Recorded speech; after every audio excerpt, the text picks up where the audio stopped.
work environment requires and continuing education is a second nature to them. Ang epektibong tagasunod ay may kahusayan at tutok na konsentrasyon sa kanyang trabaho. Binibigyang halaga niya ang pagpapalawak ng kaalaman upang higit na mapaghusay ang sarili.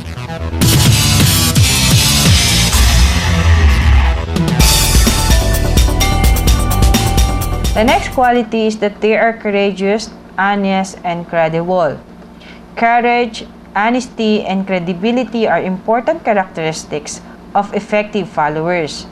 They establish themselves as independent, critical thinkers whose knowledge and judgment can be trusted.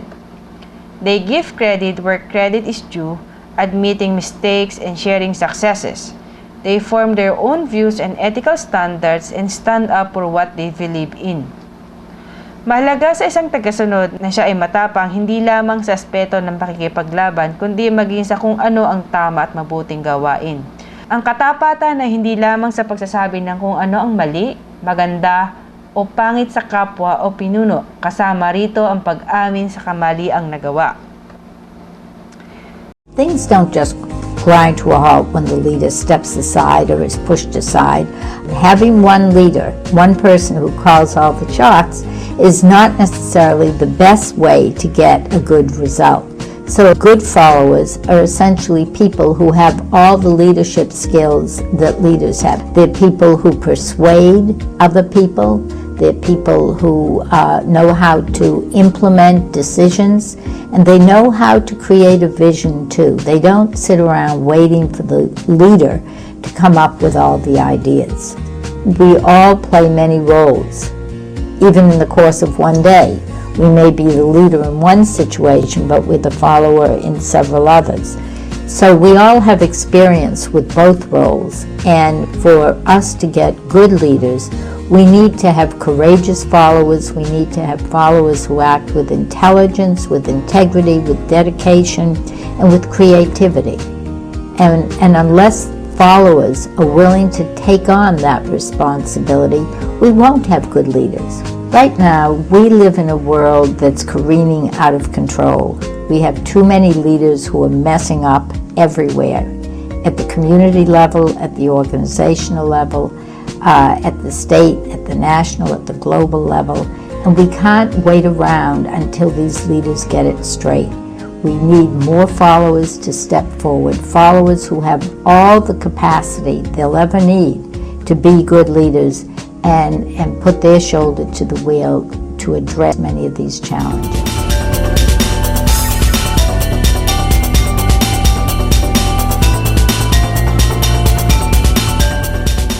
The next topic we're going to discuss is the rules of good followership. The first rule is that do not blame the boss. Do not blame your boss for an unpopular decision or policy. Your job is to support, not to undermine.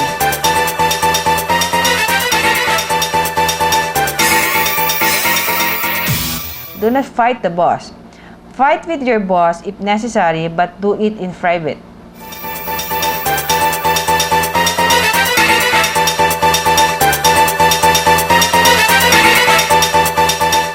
Hindi, kami-kami lang na hindi pwede. Para hindi siya mapahiya kung sakali. Ganon din sa kapwa namin NCO, kung mayroong hindi maganda, i-set aside namin dyan. Kausapin namin siya ng sekreto para hindi marinig ng tao. Yan ang inaiwasan namin na mangyari kasi wala nang respeto doon ng juniors sa seniors pag napahiya. Parang mabawasan yung respeto.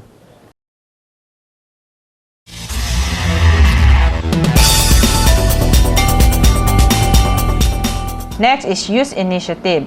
Use initiative by making decision and then run it past the boss.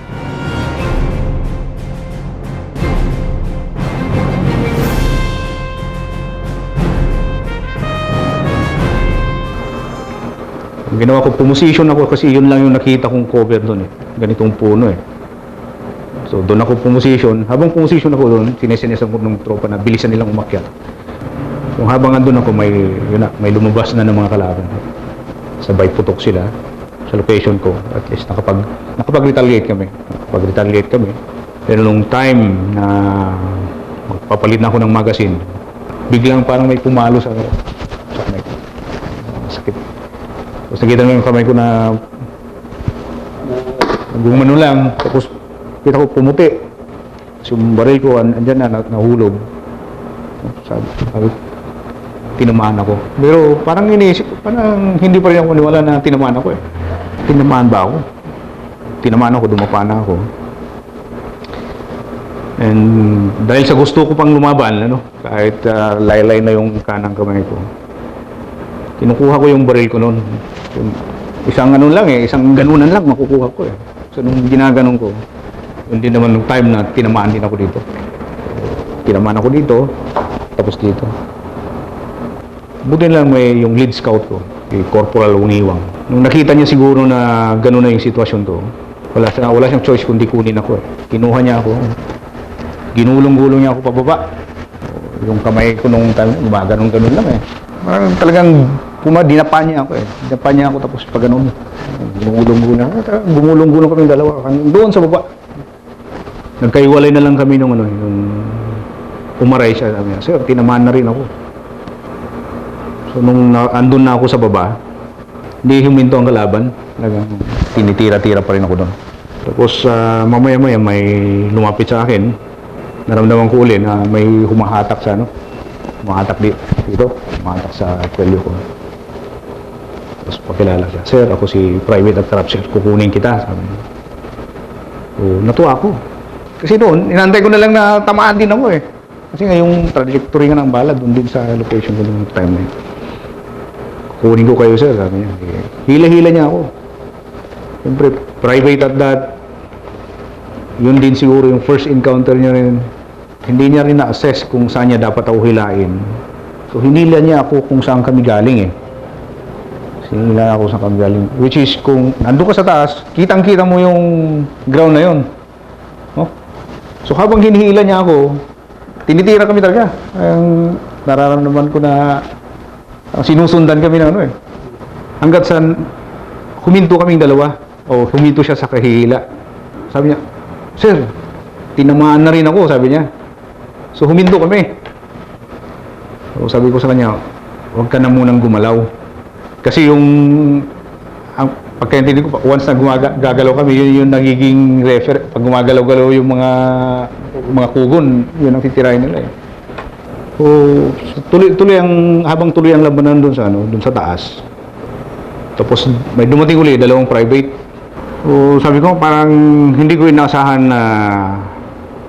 na privates yung mga kukuha sa akin eh. Yeah, hindi ko na-expect yun dun sa mga privates, pero sila talaga yung save sa akin yung tutusin. So, yung dalawa na yun, ang ginawa nila, nag-improvise sila ng stretcher. No, nagkataon na yung issue sa kanila, M14. So yung M14 nilang dalawa, dinagyan nila ng upper uniform. Kung ano yun na yung tinuturo sa atin sa training natin, talagang in-apply nila yun. No? So gumawa sila ng stretcher, gamit yung M14 nila. Sabi nga daw nila, kahit ano raw ang maging itsura ko, basta mailagay nila ako doon sa stretcher na yon at mahila nila ako palabas doon sa killing zone. So yun yung nasa isip nila that time. Ito, nalaman ko na lang nung nasa hospital lang ako noon, kwentuhan kami. Which is nakakatuwang isipin ba? Nakakatuwang isipin na mga private mo, no? Na yun yung least expected na gagawa ng mga ganun, sila pa yung nakagawa. Although na it is accepted na talagang sila yung mauutusan eh. Pero ang maganda nun is ginawa nila kung anong inutos sa kanila. Yun nakita ko nun na wala rin silang hesitation kung ano yung inutos sa kanila. Ginawa nila.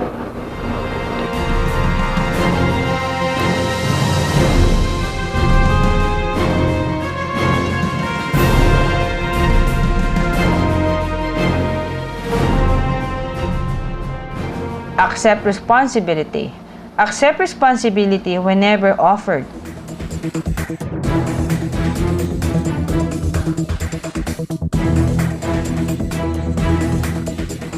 Next is tell the truth and do not quibble. Your boss will be giving advice up the chain of command based on what you say. So it is important that you as a member or as a follower will tell the truth and will not lie of the actual situation. Do your homework. Give your boss all the information needed to make a decision.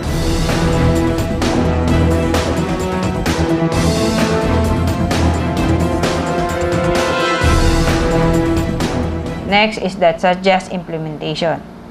When making recommendations, remember who will probably have to implement them. This means you must know your own strengths and limitations.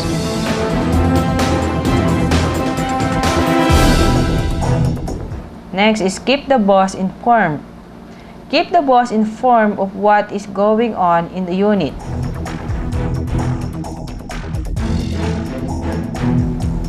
Next is fix problems as they occur. If you see a problem, fix it. Do not worry about who gets the blame or praise.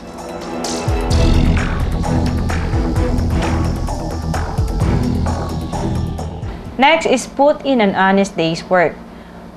It means that you have to give more than an honest day's work, but never forget the needs of your family. If they are unhappy, you will be unhappy too, and your job performance will suffer accordingly. Ang ibig sabihin lamang nito, ibigay mo lamang ang tamang oras sa iyong trabaho.